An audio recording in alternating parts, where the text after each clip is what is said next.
मैं शिवकांत गौतम आप सभी का स्वागत करता हूं। आपने लॉगिन किया है one India YouTube Hindi channel. भारतीय क्रिकेट की वॉल और उनसे ज्यादा शांत खिलाड़ी शायद ही कोई हो। हम बात कर रहे हैं राहुल द्रविड़ की। राहुल द्रविड़ एक बेहतरीन लीडर, बेहतरीन क्रिकेटर और एक जिंदा दिल और बेहतरीन इंसान। लेकिन क्या आप जानते हैं कि उन्होंने भी अपना आपा खोया है, वो भी क्रिकेट फील्ड में, कभी प्रेस कॉन्फ्रेंस में।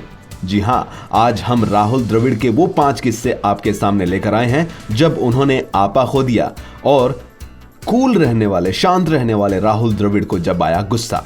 सबसे पहला वाकया हम लेकर आते हैं आपके सामने 2004 चैंपियंस ट्रॉफी का। भारत पाकिस्तान का मुकाबला खेला जा रहा था और भारत की ओर से राहुल द्रविड़ ने बागडोर संभाल रखी थी। इसी बीच अख्तर के ओवर में द्रविड़ 2 रन तेजी से लेने के लिए दौड़े, लेकिन बीच में अख्तर उनके रन दौड़ने के रास्ते के बीच में आ गए। इस बात से झल्लाए राहुल द्रविड़ ने अख्तर को रन लेने वाले रास्ते से हटने को कहा और दोनों के बीच कहासुनी हो गई। जब विवाद को बढ़ते हुए पाकिस्तान के कप्तान इस्मामुल हक ने देखा तो दोनों के बीच आकर उनको अलग अलग किया। दूसरा वाकया भी 2014 का ही है, जब मुंबई इंडियंस और राजस्थान रॉयल्स के बीच मुकाबला चल रहा था। राहुल द्रविड़ एकदम से भड़क पड़े थे। ये दोनों टीमों के बीच करो या मरो का मुकाबला था और मुंबई को 14.3 ओवर में 190 रन बनाने थे।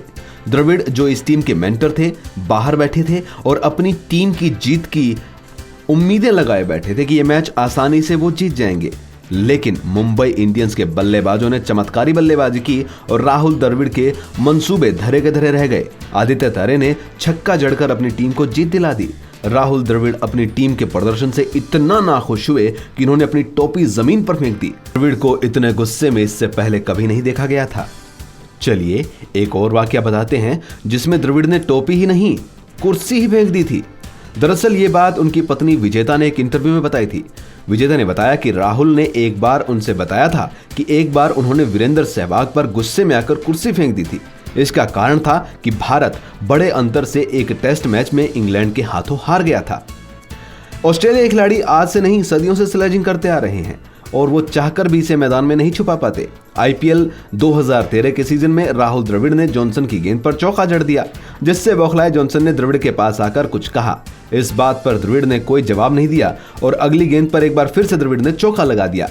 इस बीच द्रविड़ जॉनसन के पास गए और कहा, तुम्हें और कुछ कहना है? तो एक बार फिर से हमारे कूल राहुल द्रविड़ ने अपना आपा खोया। अब बताते हैं एक और किस्सा जो है साल 2013 का।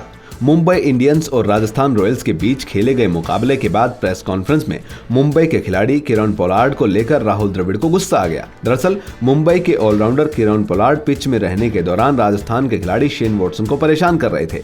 इसी बीच जब वॉटसन आउट हुए तो उन्होंने इशारा करते हुए वॉटसन को पवेलियन जाने के लिए कहा और उनका मजाक उड़ाया। इस बात से द्रविड़ गुस्सा हुए और उन्होंने प्रेस कॉन्फ्रेंस में कह दिया कि गेंदबाज का इस तरीके से बल्लेबाज को पवेलियन भेजने को इशारा करना एक कायरता की निशानी है। तो ये वो 5 किस्से थे जब राहुल द्रविड़, जिनको हम कहते हैं कि वो बेहद शांत हैं और शायद ही कभी ऊंची आवाज में बात करते होंगे, ये वो 5 किस्से मैंने आपको सुनाए जब उन्हें गुस्सा आ गया था। One India YouTube Hindi channel में फिलहाल इतना ही।